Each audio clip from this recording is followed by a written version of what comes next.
I hate bad coffee. I'm talking huge vats of barely warm, overbrewed sludge in the break room at work, or a crusty pot of burnt, bitter brown stuff on sale at a gas station in the middle of nowhere. But the embarrassing thing is, up until recently, I was drinking way more of this awful coffee than I would like to admit. Even if it's just 1 or 2 cups a day, if I don't get that second cup of coffee, I'm hugely irritable, I get a terrible headache, the rest of my day is basically ruined. So recently I decided I just want to drink good coffee. I never want to be in a position where I have to drink bad coffee just because of a physical need.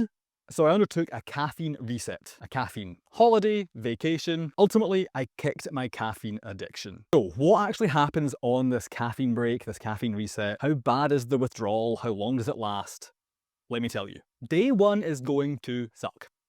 You already know what day one feels like. It's when you need a coffee, but you don't have a coffee. You're going to be irritable, you're going to be sluggish, you're going to be stuck in a brain fog. This will pass. The days that follow are going to be full of headaches, low motivation, low energy. This is definitely the worst window. Days 4, 5, 6, 7, 8, 9, and so on. Symptoms start to improve, you start to feel more like yourself. Now the reason this is all a bit vague is, of course, it depends upon your individual biology, but it also depends upon your approach.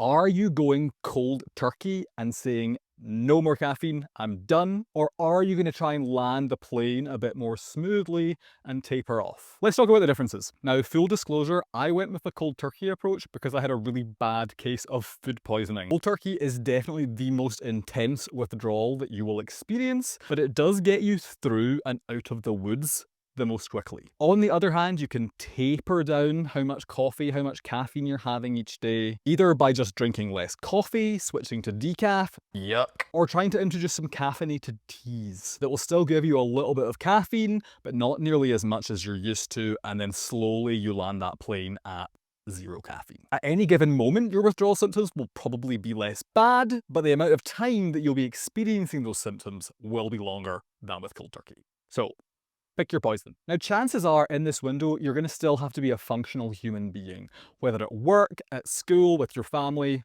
whatever. There are lots of things you can do to mitigate the withdrawal symptoms. The first one just comes down to planning. Maybe don't try to give up your dependence on caffeine during what you know is going to be a really stressful week at work. Plan to start it on a long weekend maybe, or some other time that you know you have some downtime, where you can just afford to be a little sluggish, a little miserable. Sorry. Next, make sure that you are drinking lots of water. You're going to have some pretty gnarly headaches because of the caffeine withdrawal, and you know what makes gnarly headaches even worse? Being dehydrated. Light to moderate exercise is just going to help your mood, help you feel a little bit better, get some endorphins flowing. You can't have that great cup of coffee to make yourself feel better, so you're going to have to look for other ways to boost your mood. So once you're free of your caffeine dependency, how do you reintroduce coffee and make sure that your addiction to caffeine isn't going to reassert itself? I went fully caffeine free for more than a week, but less than 2 weeks. So it wasn't too bad. Nowadays, I'm very mindful of when I'm falling into habitual behavior when it comes to coffee consumption. That being said, I still enjoy a great cup of coffee most days.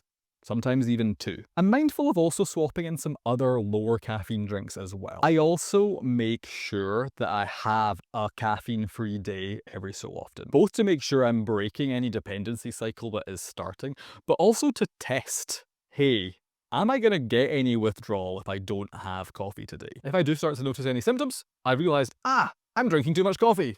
Let's pull back. The whole point of all of this is, the goal is, when you're no longer addicted, you are in control of when you drink your coffee. All that is to say, going through the caffeine withdrawal symptoms did really suck, but I think it's totally worth getting on the other side of it like I am now. It's so worth it. Basically, I drink coffee because I want to, not because I need to.